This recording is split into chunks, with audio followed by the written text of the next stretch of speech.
Chairman, Excellencies, ladies and gentlemen, as it seems that we are having our annual diplomatic dinner, I would like to start with a continuation of the adage of Sir Winston Churchill. He said that a good crisis should never be allowed to go to waste. The continuation goes like that. Leave it to the diplomats.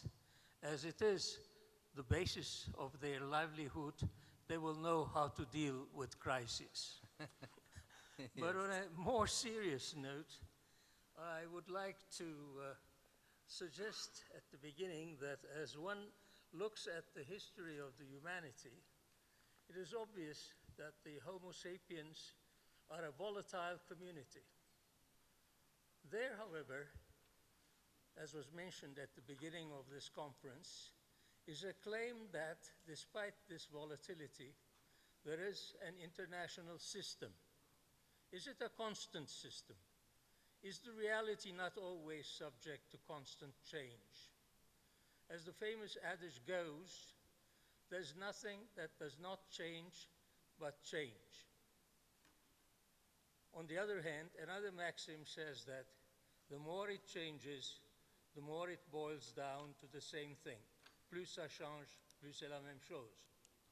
All speakers have referred to these qualities of world affairs in different modes and manner in an excellent way, but as the final speaker, let me try to square the circle and sum up the situation.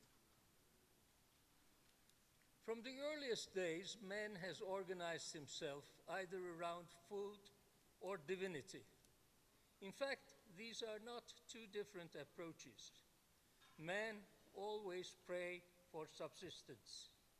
So we always had social organization and interhuman relations arranged in a manner to achieve the best possible circumstances to enable livelihood and psychological equilibrium.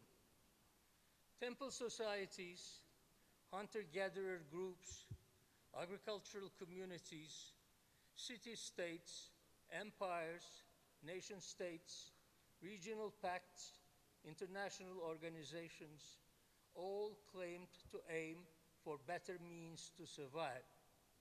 To achieve this, the human groups used two instruments: competition or war at its extreme, and cooperation and peace. Thucydides and Herodotus referred to this tendency in their work, but perhaps Ibn Khaldun systematized it best. The latter-day authors dealing with international relations were classified as realists, liberals, constructivists, critical thinkers, practical analysts, trying to explain the same thing, almost in the same manner as the blind Brahmin attempting to define an elephant. Eventually, the postmodernists passed the final verdict.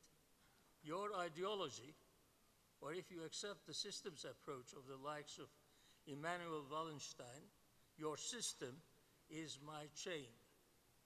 In other words, the means of survival are myriad and ever-changing. In the real world, the ancient city-states and empires were followed by the Pax Romana, Respublica Christiana, the Crusades, the Holy Roman German Empire, the religious wars, the Westphalia Understanding, the Vienna, Versailles, and League of Nations arrangements, the United Nations, IMF and the World Bank, the Cold War, globalization, the clash of civilizations, and eventually what I call the hot peace of our times. It should be obvious from this summary that, in fact, at no time in human history was there a stable and enduring international system. What existed in the guise of a world order was nothing but a race to achieve hegemony, to fool the gullible and the weak, to exploit the others, and while doing that, to try to persuade the international community that all this strife and disorder aim at achieving international order. Antonio Gramsci explained this in his prison notebooks, written on cigarette paper when he was imprisoned by Mussolini. Indeed, what was presented as enlightenment or civilization resulted in psychological, social, political, international, natural, and environmental exploitation. Crime, poverty, backwardness, incurable sickness, disintegrating societies, environmental destruction, local and regional wars, and economic security, and many other ailments of humanity demonstrate today the state of the so-called international order. Now, however, the hegemons of the world are simulating the proverbial ostrich and burying their heads in the sands of COVID-19, an easy way to mislead the world and draw the attention of humanity away from the far greater ills that remain as grave omens of much bigger destruction.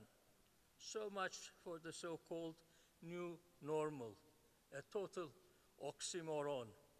The reality is an ever-changing interaction which, as a student of international relations, I dub as the world of variable polarity.